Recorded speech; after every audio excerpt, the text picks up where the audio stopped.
Hello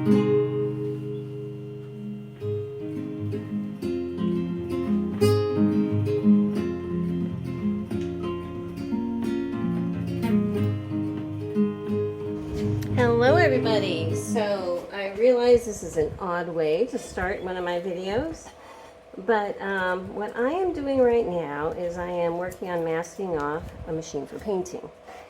And it is a fun little 99, which is the exact same model that I recently did with that Pinkalicious machine.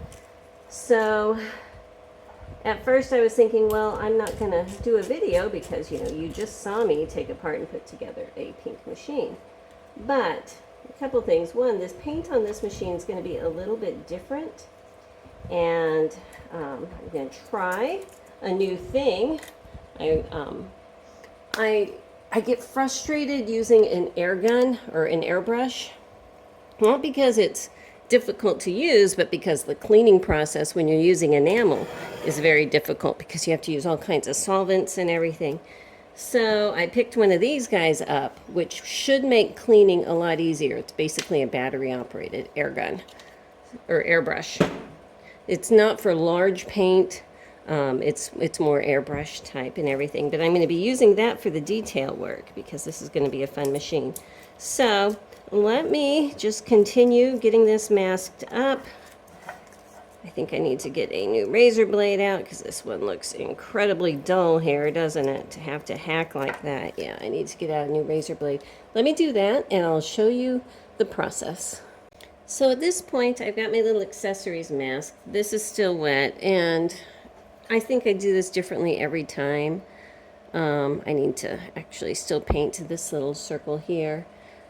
The white stuff is a latex masking liquid. It looks like glue, you know.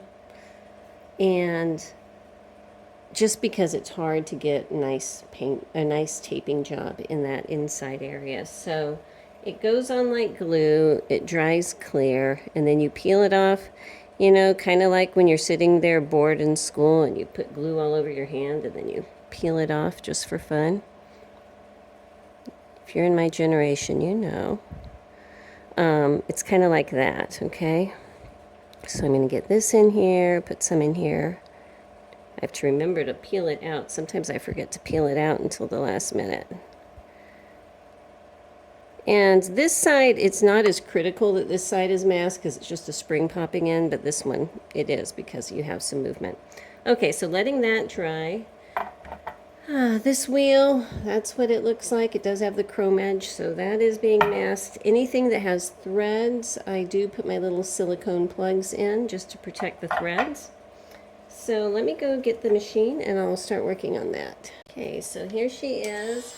She is naked. I had her in my strip tank last night. Pulled her out this morning. When I pull them out, they're kind of goopy, so I have to wash them off, air dry them with a compressed air, and then I put them in my paint booth right next to the heater to make it gets them fairly warm so that any residual stuff will evaporate off.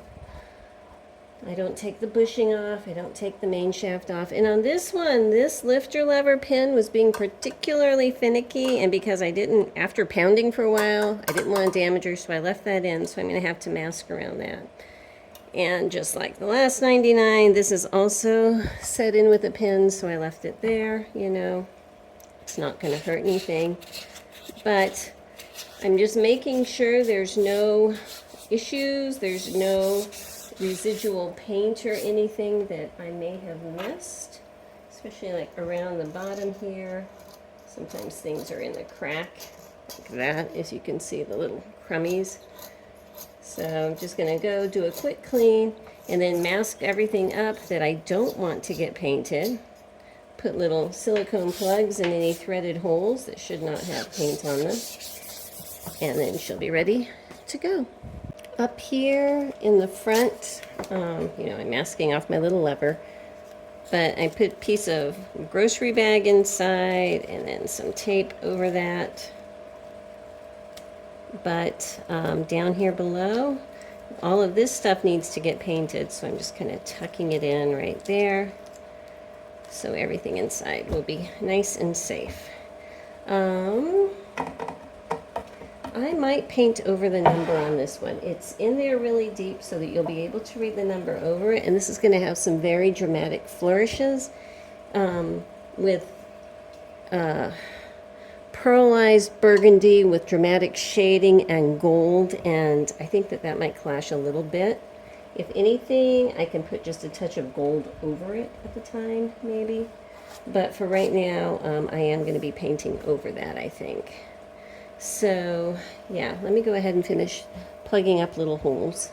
And down here underneath, just cleaning some residue japanning out of these screws. And I have had some people ask me why I don't pull the column off the base, you know. Some people might want to, but I don't, because in general, if you're going to pull the column off the base, you know, I guess I could just leave that part hanging. I just don't think it's necessary, I guess, you know. My life can be complicated enough, but I just don't think it's necessary. But if you're painting one and you really want to take the column off, I'm thinking it would be these 3 screws. You'll also need to take this off. This vertical piece here is a basket that's wrapped around the main shaft, so that won't come off unless you pull off the main shaft, which I don't do unless it's an absolute emergency. And actually, I have a video that I shot all the footage of, but I have never published it, of a machine that I did have to take the main shaft out of, which was sad. I need to save these. So yeah, it's possible, but I just choose not to. I am putting my plastic grocery bags, you know, up in here to protect and cover up what needs to get covered up. Wrap around this little toe that's going to stick out here, because I don't want it to get painty and such, you know. So that's how I take care of that. So all of these, where the pivot points go, all of this stuff up here where the hook is going to get attached, that all is going to get silicone plugs.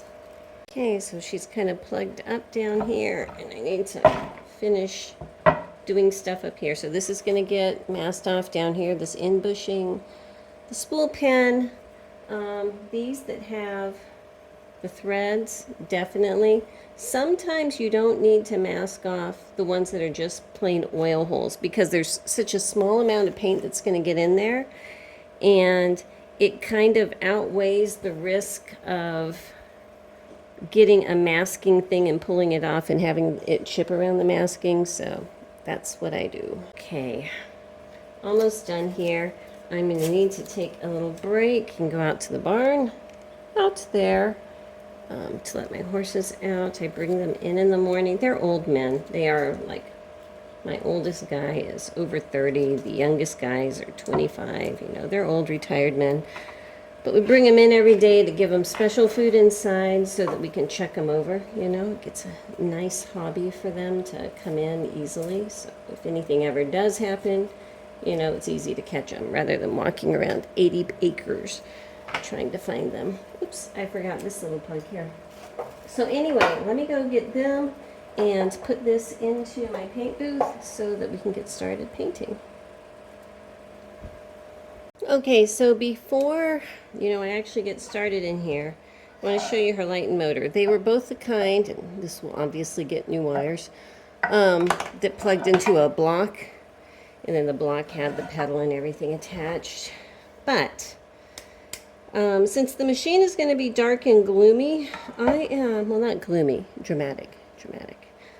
I'm going to leave the motor black, but I am going to take off this bracket and paint that.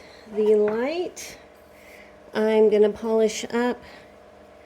Depending on how it goes, I might put a hint of gold on it. I'm not sure yet. We'll leave that for later.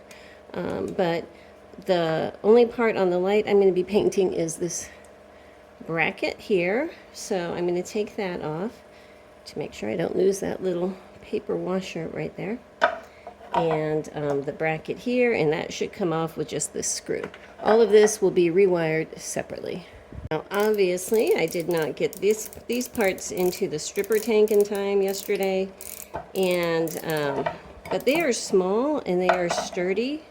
So what I'm going to do is just go in my media blaster. I have the glass bead in there, and blast these two to get the paint off so I don't have to wait, and then it can be painted with the rest of it.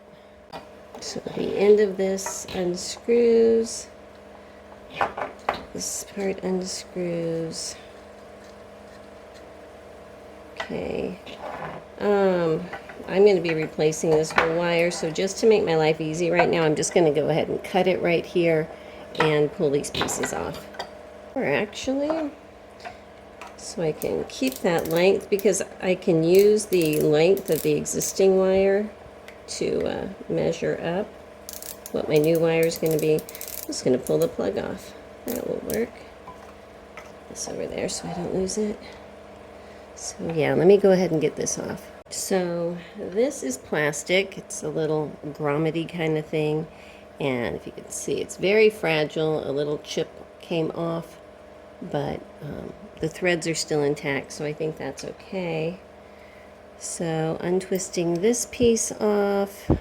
I'm going to leave that black. I don't think that's going to be an issue. I've got this little washers, a felt one and a metal one, okay? And those are like on the opposite side here, so there's a felt washer there too. So I'm just going to pop those back on so I don't lose them. And now I can get to this, so I'm going to pull off the little fiber washer here and pop this one out like that. So this is going to get painted also with that. And the motor, she's going to stay black, but I will, you know, redo her and make her shiny.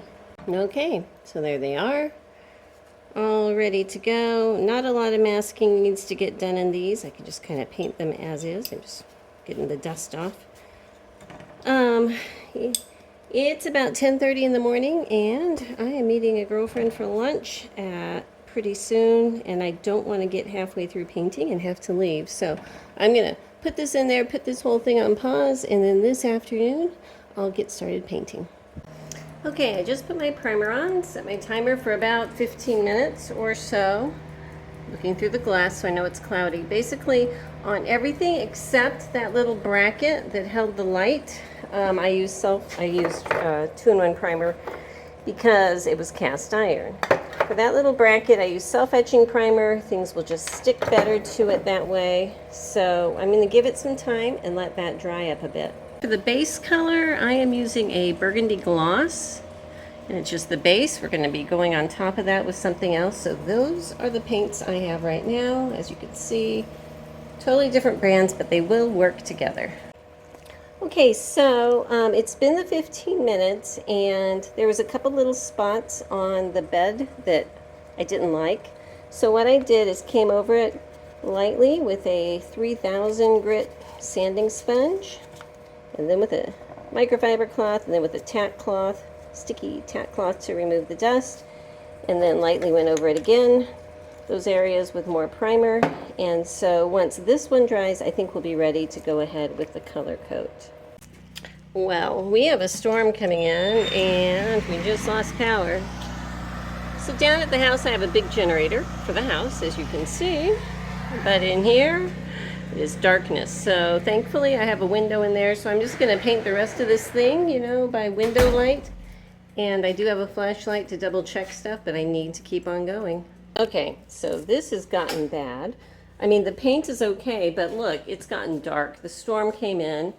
I had to change out the battery in my flashlight because it died partway through. My exhaust fan is, of course, off. And I got the color coat on. I am going to let this sit here and rest for a couple days. Before all of this happened, I was toying with the idea of, you know, doing something different. But I think just because of the circumstances, I'm going to let this totally cure. It's like there's a fine line in these painting with these enamels that you either paint everything while it's still tacky, or you totally let it dry and gas off before you put in the next coat. And that's what I'm going to have to do. So we're just going to let this dry. Oh, and also on that paint can, the paint itself is lovely and it goes on well, but the nozzle broke. So partway through, in addition to a flashlight that died and the exhaust fan that's off and no lights, I had to rip a nozzle off of another paint can to throw onto that other one. So, you know, these things happen. So hopefully next time you see this, I'll have electricity and she'll be dry and ready for the next step. Hello, everybody. I know it's been a while. Well, for you it's been a second, but for me it's been a while. I want to show you the state of this machine now because you have skipped several steps and I still have steps to go.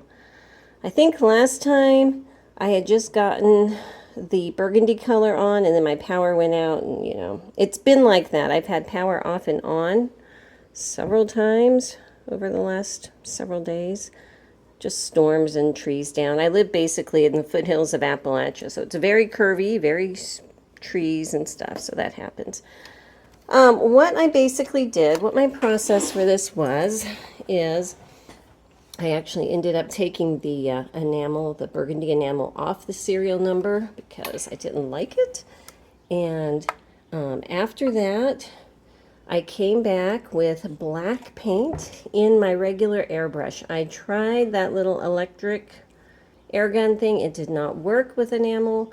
I tried it with like a water-based paint and it worked fine, but once I put the enamel in, it sputtered everywhere. It did not like the consistency or something. So I went back to my regular, you know, traditional airbrush. And I put this tattoo on here of a clock, a broken clock in a rose, which makes it very dramatic. And I put it up down there and up here at the top where there's no decal, and also up here on the balance wheel, or the belt guard. After the tattoos went on, then I did my airbrushing and adding shadows and depth, you know. I actually put a whole lot around the edges and the creases overall, just to give her more of a darker and more mysterious type of a vibe, you know. And I still need to put on her reproduction decals. I just want to make sure everything is good here. The wheel also has its shading on there, you know, which makes it fun. This is the little bracket, and it has its shading on. You know, it just makes it a little bit more fun. You know, this has an overall misting of it, so it will blend. The bobbin winders are always kind of a pain because there's so many masking parts. But I want to show you one little trick that I have. Let me go grab my drill real quick.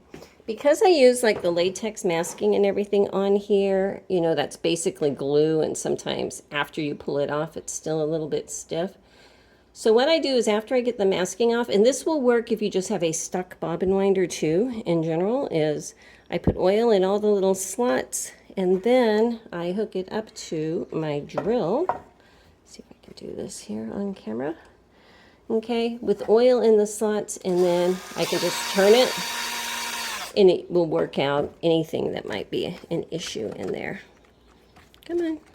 Okay, so that is all good. She spins really well. And now it's time to put the other decals. Excuse me. Edit that out.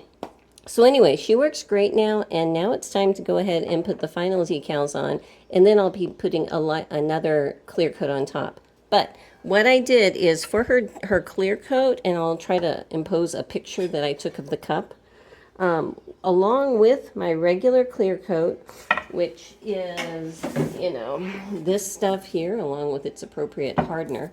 I mixed in a mica powder of cherry, this one, cherry, a bit of that, stirred it all up, and it gives it just a slight luster. It's not a huge amount, but it's just a bit. So if you really if you look, it's got a little bit of sparkle. It's not like a big heavy metal flake, you know, like on a hot rod or something, but it's just enough that it gives it something special. And I really like how that works.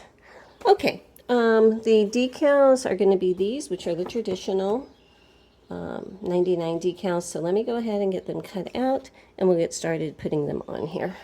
I should point out the reason that I clear coat over this before I put these decals on is because they're going to go on well with a gloss undercoat, okay? And when you airbrush, even if you're or at least for me, even when I'm airbrushing with a gloss paint, it comes out matte because it's such a light coating of it.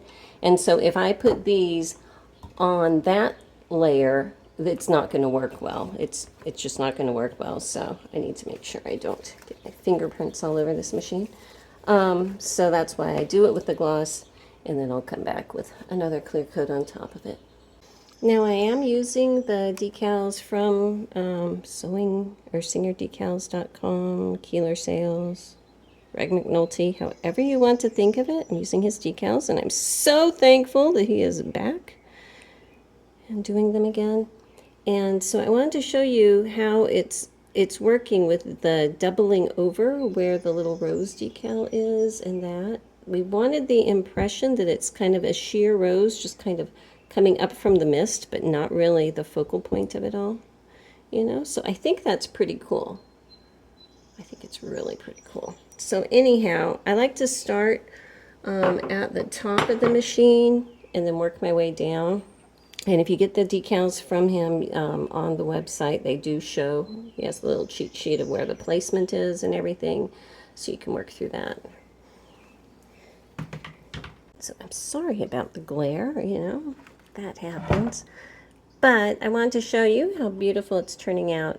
There is a center medallion that's going to go on here, and I wanted to do this last so I could see what it looks like without it and with it, and I honestly think it needs it. But I wanted to show you because it's somewhat poetic. This is a rose, you know, which is kind of like her whole thing. Her name's going to be Rosie. Well, it is Rosie. We'll just start calling you Rosie. But it's like the clock is broken, you know? She's an older girl, but she is defying time and defying the ravages of time and everything. So I think that's quite poetic. But this is going to go on top of it, just like that. But you'll still be able to see the image underneath. All right, so this is it. She has her clear coat on over these old decals now, so she's very safe. So I'm going to let this machine sit probably for about 4 or 5 days before I start working on her to put her back together. She is the exact same model. Well, not exact because her stitch length is different, but she's a very similar model to the 99 I did just like a month ago. So I'm probably not going to show me putting her together just because, you know, I did one so recently, but I just wanted you to see what she looks like because it's a different type of a paint, but I think she's amazing. So thank you so much for watching. Appreciate it as always, and I will see you next time. Bye-bye.